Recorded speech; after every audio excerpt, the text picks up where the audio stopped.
Terima kasih, saya mulakan. Bismillahirrahmanirrahim. Alhamdulillahirrabbilalamin. Wassalatu wassalamu ala asrafil anbiya wal mursalin habibana wa nabiyyana Muhammadin sallallahu alaihi wasallam wa ala alihi wa ashabihi wa man tabi'ahum bi ihsanin ila yaumiddin wa ba'd. Terima kasih. Hari ini kita akan membahas terkait dengan inferential statistik.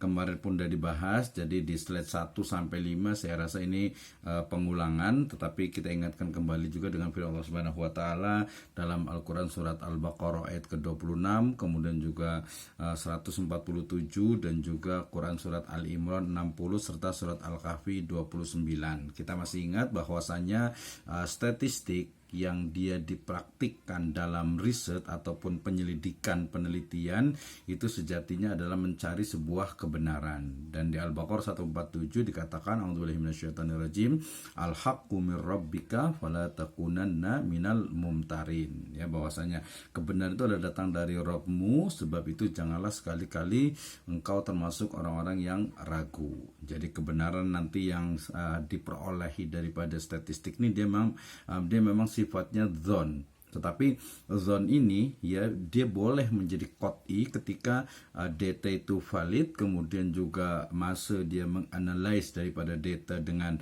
ilmu statistik ini pun boleh dipertanggungjawabkan. Ya, kemudian juga terkait dengan statistik juga kita ada paham ya macam mana statistik ini sebagai satu metode, satu tools untuk mencari sebuah kebenaran, dan kita dah memahami ada dua, descriptive statistik dan inferential statistik. Ini yang akan kita pelajari. Jadi kemarin ada yang hilang tuh yang ke sini ya. Jadi masa cakap pasal data ini terlalu panjang sehingga yang bagian ini dengan ini dua ataupun yang keempat dengan kelima ini macam tak nampak ya. Jadi masa kita belajar tentang inferential statistik, pertama kita kena pahami tentang definition.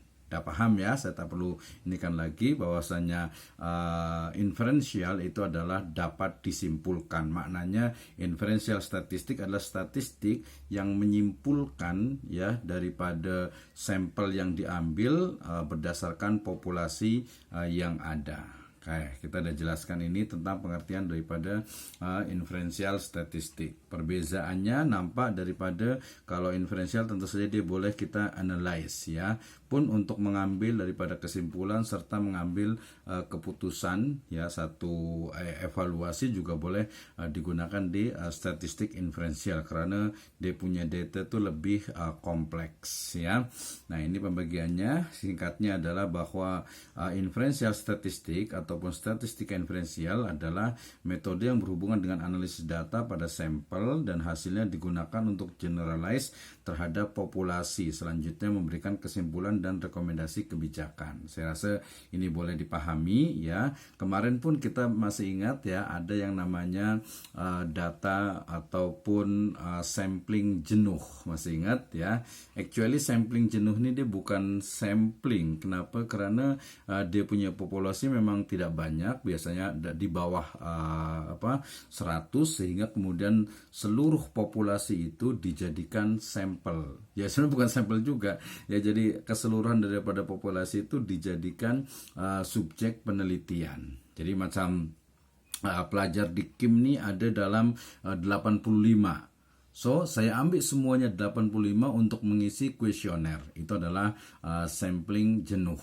Ya, jadi keseluruhan daripada populasi diguna untuk menjadi subjek penelitian. Oke, nah sampai di sini kemarin itu mungkin sebagian ada yang masih agak-agak tersilap sedikit. Jadi apa sih fungsi ataupun juga tujuan daripada statistik inferensial? Manfaatnya itu apa? Ya, ini kita ulang lagi supaya paham, yaitu menaksir. Menaksir ini maknanya untuk mengetahui ataupun memprediksi secara general sebuah populasi dengan menggunakan hasil sampel. Ya, misal nih ya, mungkin agak beda dikit, tak terkait dengan Al-Qur'an. Misal di Singapura nih masa kemarin ada pandemik nih COVID-19, kita boleh tengok daripada keseluruhan masyarakat Singapura. Kemudian kita boleh ambil daripada timur, daripada barat, daripada utara, ya, selatan, kemudian kita ambil sampelnya. Mungkin dari dalam, misal ya, sebagai contoh saja 5 juta, kita ambil hanya 500 sampel. Nah, kita dapat data dari 500 itu, kemudian kita boleh cakap bahwa tanda-tanda kena COVID-19 di Singapura adalah ini. Ya, berdasarkan sampel yang kita ambil. Itu namanya manfaatnya, supaya kita boleh tahu, kita boleh paham daripada data yang kita ambil dari sampel, ya, walaupun tidak keseluruhan populasi. Nah, di inferential statistik ini dia memuat ataupun ada di sana itu teori penaksiran serta juga pengujian teori. Jadi kita boleh memprediksi, kita boleh juga membuktikan sebuah teori, ya. Teori ini maknanya satu kebenaran yang sebenarnya dia sudah dibuktikan tetapi belum terus-menerus, ya, belum terus-menerus, ya, tapi dia kena dibuktikan kembali untuk menjadi sebuah ilmu. Nah, dalam memuat teori penaksiran ini dia ada dua. Yang pertama dalam melaksanakan generalisasi, ya. Jadi kita generalize dari sampel ke populasi, dan juga melaksanakan uji hipotesis, ya. Hipotesis ini adalah jawaban sementara, ya, dari fakta yang ada tetapi belum dibuktikan. Misal macam nih, saya punya hipotesis bahwa generasi muda Muslim di Singapura nih, ya, di usia 12 tahun, ya, ataupun di usia 10 tahun mereka dah boleh membaca Al-Quran. Nah, hipotesis ini perlu dibuktikan, tapi dia tak ada variabel. Kalau saya gunakan variabel macam nih, saya boleh ambil satu hipotesis. Hipotesis ini maknanya jawaban sementara ataupun sebuah kebenaran yang belum dibuktikan. Misal saya bagi cakap bahwa mungkin ada pengaruh daripada ibu bapak yang belajar di KIM ini terhadap anak-anak mereka.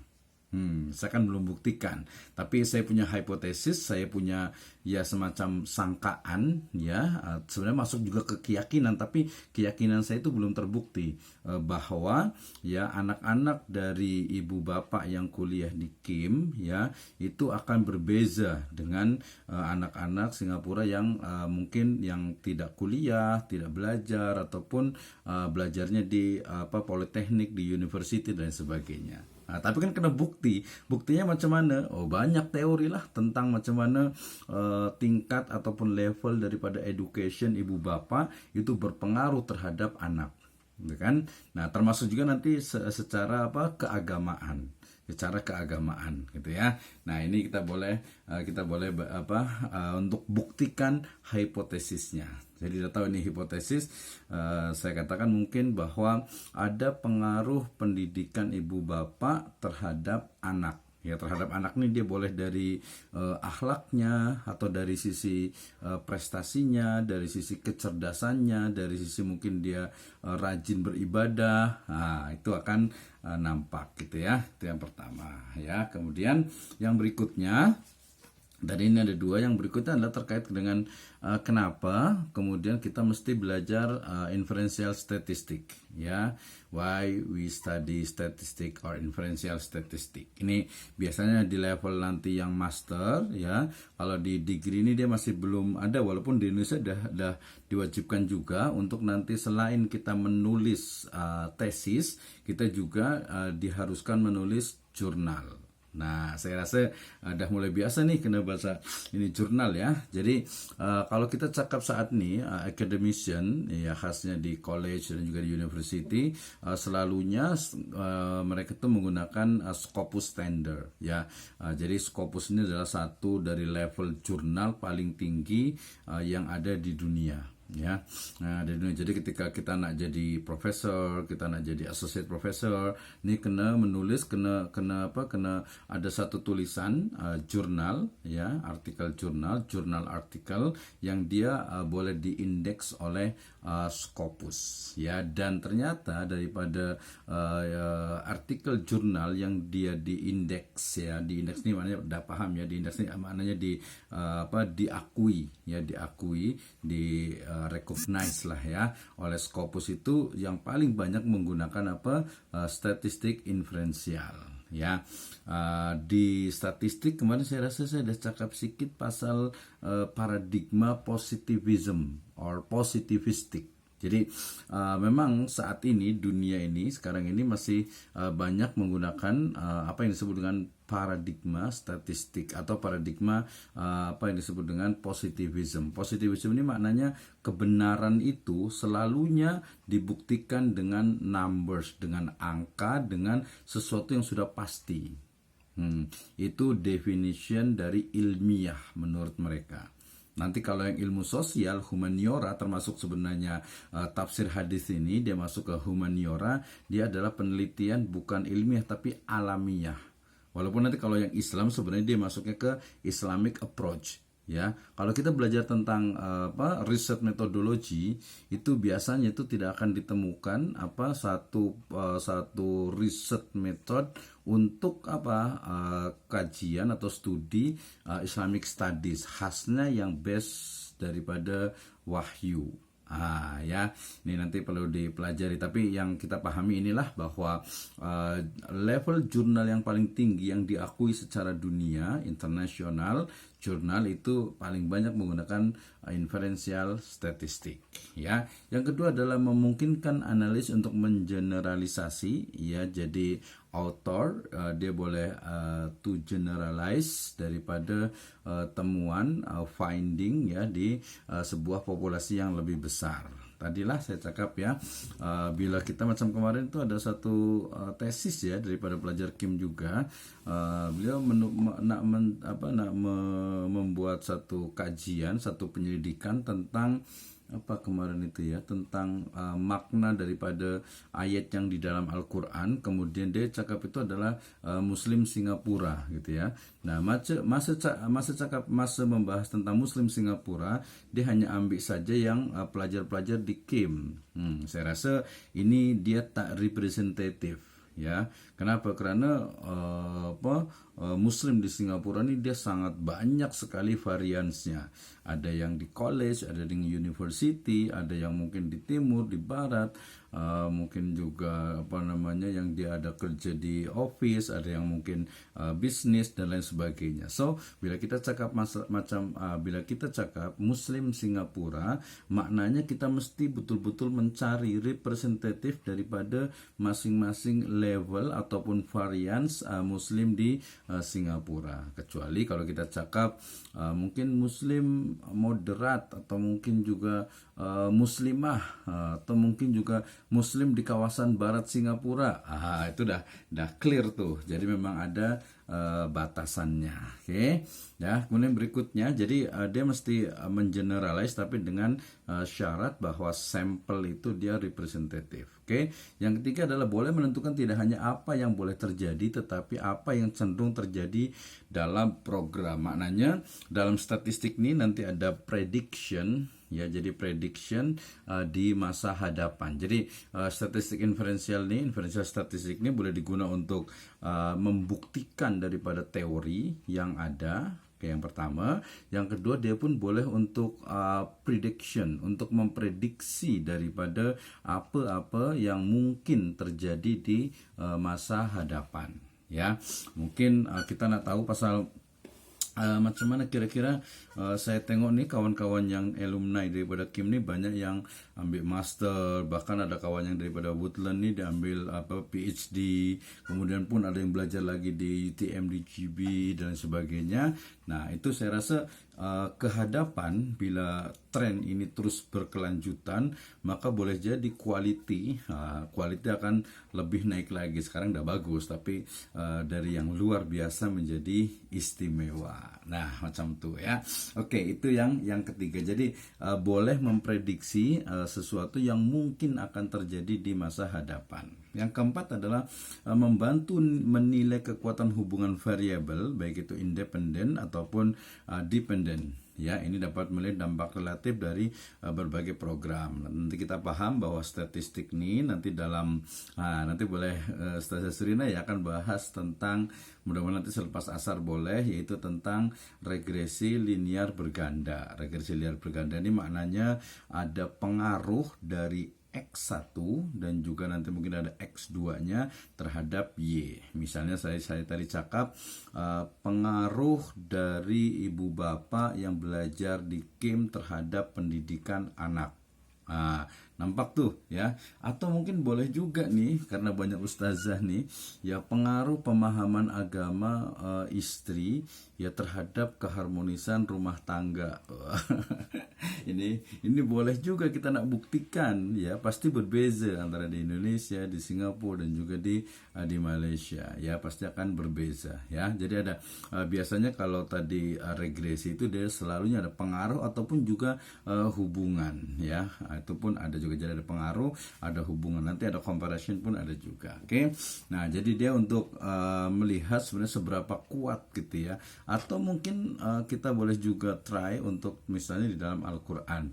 Ya, di dalam Al-Qur'an ini sebenarnya walaupun dia nanti lebih banyak ke kualitatif gitu ya, tapi kita boleh cakap bahwa masa mufasir menafsirkan ayat Al-Quran, dia tidak boleh lepas daripada background education, ekonomi, sosial, politik ya, dan keadaan yang berlaku pada masa itu ya. Mungkin ada beberapa mufasir yang dia mungkin dia cara berpikir dia lebih futuristik ya, sehingga kemudian dia boleh menafsirkan ayat Al-Quran bil ilm atau dengan ilmu. Nah, ini saya rasa pun kita boleh selidiki, kita boleh buat penyelidikan ataupun penelitian ya, selalu karena dia ada hubungan gitu ya. Oke, yang kelima adalah inferensial statistik ini hanya dapat digunakan jika ahli statistik memiliki daftar lengkap anggota populasi ya. Statistik inferensial menarik sampel acak ya, rambang daripada populasi dengan menggunakan formula ataupun rumus yang telah ditetapkan sebelumnya, sehingga ahli statistik maknanya orang yang expert di bidang statistik ini menentukan bahwa ukuran sampel cukup besar ya. Jadi kemarin ada yang tanya ya, statistik tanya berapa ukuran ataupun standar ataupun besaran daripada sampel nih ya. Biasa dalam 10, 20 sampai 30, tetapi ratanya adalah 30% daripada sampel secara keseluruhan. Biasa dia boleh terwakili gitu ya. Oke, tapi ada juga nanti ternyata populasi ini dia tak boleh kita kira ya. We can't to count the population ya. Kita tak boleh menghitung daripada populasi itu, karena memang populasi itu dia macam tak nampak ya, macam dia tak kelihatan macam tuh. Itu nanti ada formula tersendiri ya. Yang pasti bahwa memang statistik ini pertama kita betul-betul kena paham daripada populasinya itu, kemudian juga cara mengambil sampel yang kemarin kita sudah pelajari ya, kemudian juga mengambil berapa besaran daripada sampel yang kita gunakan. Oke. Yang number 6 adalah membantu menentukan kekuatan hubungan dalam sampel ya. Maknanya ahli statistik ini dapat menilai kekuatan dampak variabel ya, independen ataupun masukkan program terhadap hasil keluaran program dalam statistik inferensial ya. Dia biasa sulit untuk mendapatkan daftar populasi ataupun mengambil sampel acak. Jadi mestinya memang dalam statistik inferensial ini dia selalunya samplingnya ataupun teknik samplingnya dia selalunya bisa stratified ya, bisa leveling, bisa juga bukan random, tetapi dia betul-betul setiap anggota anggota dari populasi itu memiliki probability yang sama. Nah, kalau kemarin kita mungkin hanya guna gambar macam itu, actually sekarang bila kita open website, kita sudah temukan ada banyak sekali website ataupun aplikasi yang boleh kita menghitung, boleh kita menentukan daripada sampling, ya banyak sekali. Jadi tak perlu pusing buat stratified apa. Jadi mungkin dah berubah nih, dah bertukar ya. Maknanya kalau kita guna tadi kemarin macam stratified, kemudian juga multi stage gitu ya dan sebagainya, maka sekarang ini dah kita masukkan ke dalam software tuh ya, numbers daripada sampel tuh ataupun daripada populasi, kemudian nanti akan nampak nomor-nomor yang dibuat biasanya itu rambang macam tuh. Itu dah guna inilah internet lah ya, kecerdasan artificial intelligence ya. Oke, ini ada 1 2 3 4 5 6 yang kenapa why we use inferential statistic. Nah, ini yang paling penting dalam statistik inferensial. Dia ada dua jenis ya, ada dua tipe ya. Pertama adalah data inferential statistik yang parametrik, dan yang kedua adalah non parametrik. Kita akan pelan-pelan. Yang pertama, bahwa parametrik itu adalah metode analisis statistik yang mengharuskan data populasi memenuhi asumsi-asumsi serta memiliki distribusi tertentu sebelum mulai diproses ya. Analisis parametrik umumnya digunakan untuk menguji parameter dari distribusi tertentu dengan data yang memenuhi syarat. Jadi nanti bila kita dapatkan data, we finding the data ya, kemudian data ini kita lihat apakah dia boleh digunakan atau boleh menggunakan parametrik, ataupun kalau tidak boleh berarti dia menggunakan non parametrik. Nah, apa itu non parametrik? Yaitu statistik bebas distribusi digunakan untuk menganalisis ya, to analyze sampel tanpa harus memenuhi asumsi ataupun sebaran tertentu, karena tidak terikat berbagai asumsi. Data yang digunakan jumlahnya tidak terlalu besar, yakni kurang dari 30 data. Jadi tadi kalau namanya parametrik itu biasanya data yang besar ya, lebih dari 30, biasanya dalam ratusan gitu ya. Kemudian kalau yang non parametrik biasanya karena datanya itu dia tak banyak ya, sehingga dia tak boleh dianalisis dengan statistik inferensial yang parametrik. Ya, jadi mungkin yang untuk mudahnya itu non parametrik hanya untuk data, hanya untuk sampel yang di bawah 30 ya.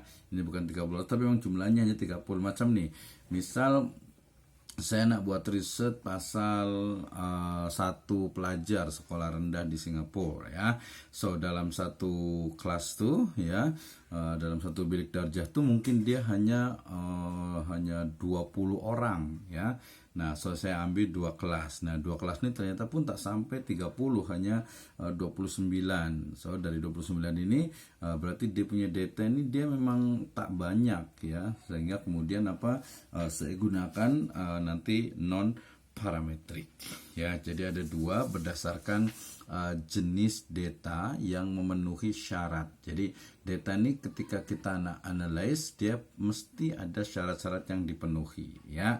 Apa itu syaratnya? Kita tengok ya, bahwa estimasi dari parameter ya, tadi disebut dengan inferential statistik. Dalam estimasi parameter ini dia menggunakan pun yang kita dah pelajari, ada mean, ada median, ada modius, ada standard deviation, deviasi ya, kemudian juga dalam